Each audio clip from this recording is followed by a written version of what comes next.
Hi everyone, I'd like to make a statement about the crimes that the Zionist entity is committing in Gaza right now. First of all, it's not as the mainstream media and the NATO media are trying to portray a war between two equal sides, and sometimes they like to say both sides are equally wrong. And it's not a question of who started firing missiles first, because that ignores history in its entirety and ignores the fact that Palestine right now is under occupation, and any peoples who are occupied have a right to resist under international law. This is basically a continuation of a fight for survival of the Palestinian people who have had their country stolen from them by the British occupiers who had handed it over to European illegal immigrants. In 1917, the British Balfour Declaration was Britain's declaration of support for the creation of a Jewish state in Palestine, which they occupied at the time. So they gave 55% of the best Palestinian land to what constituted only 35% of the population at the time, that is, the illegal European Jewish settlers. They didn't even bother to create a viable state for Palestine. In fact, they gave them two lands, the Gaza Strip and the West Bank, that are separated, just to prevent the possible future of creating a Palestinian state. The Zionists don't like to mention that in order to achieve stealing this land, they have to ethnically cleanse the area by massacring entire villages of Palestinians. You'd think that would be enough with the Zionists, but then they began to build illegal settlements on what was left of Palestinian land and have their soldiers occupy that land to defend the illegal settlements, even though the United Nations has asked them to pull out. Basically, the Zionist ideology wants everything from the Nile to the Euphrates, and it is an ideology that opposes peace. And so long as the Zionist ideology is within Israel, there will not be peace, because Israel will always act to sabotage it. Which explains why Ahmed Jabri had the draft of a peace treaty in his hand before Israel assassinated him. Zionists like to claim that there was never a Palestine. Well, that's true on a technicality, but on that very same technicality, there never was an Israel either. But there indeed was Palestinian people living on the land that was ethnically cleansed, and now there are 3 million Palestinian refugees scattered across the world.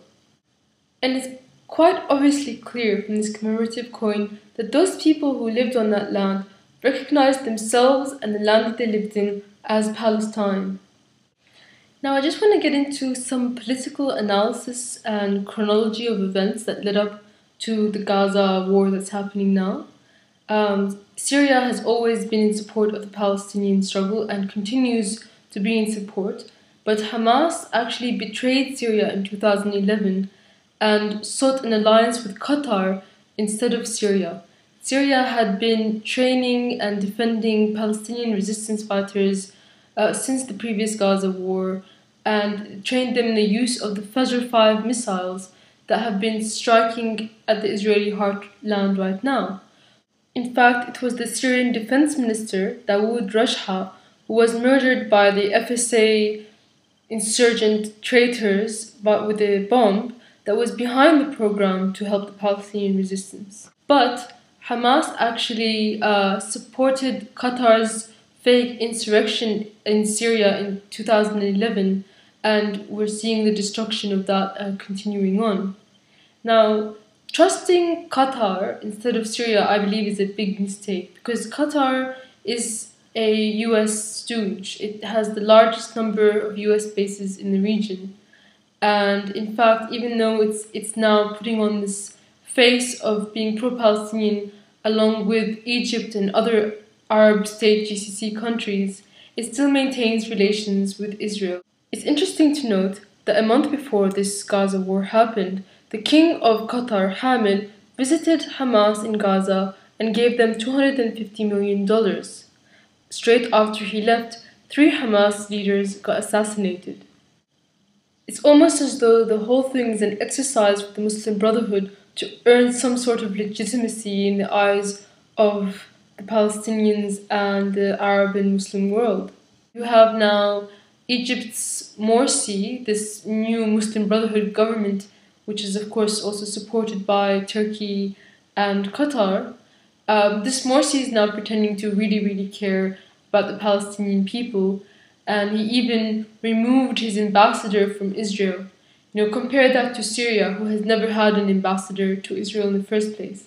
But if you look at what Morsi has done since he first began to take power in Egypt, he actually demolished 90% of the lifeline tunnels that the Palestinians were using to smuggle food, water, clothing, and medicine to survive the siege that the Israelis were putting them under.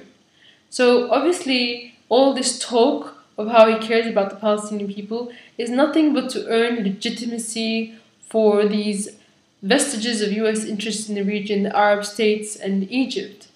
So that, I think is very much to do with the end game also, because I believe that the Zionist ideology to control everything from the Nile of the Euphrates, including the Sinai desert, is eventually going to come into play. Not yet, but eventually.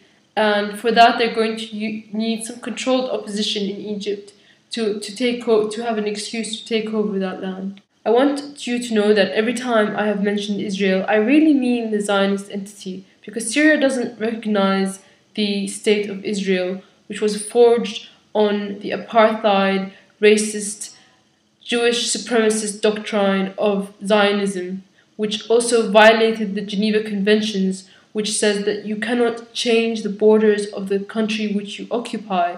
And that is exactly what happened to Palestine when it was under British occupation. And finally, I support a one-state solution, which is one unified state where Zionism is not the ideology, but it is a secular state where both Christians, Muslims, and Jews who live on that land are equal. And of course, which also includes the right of return to the Palestinian people from around the world who still have in their hearts love for their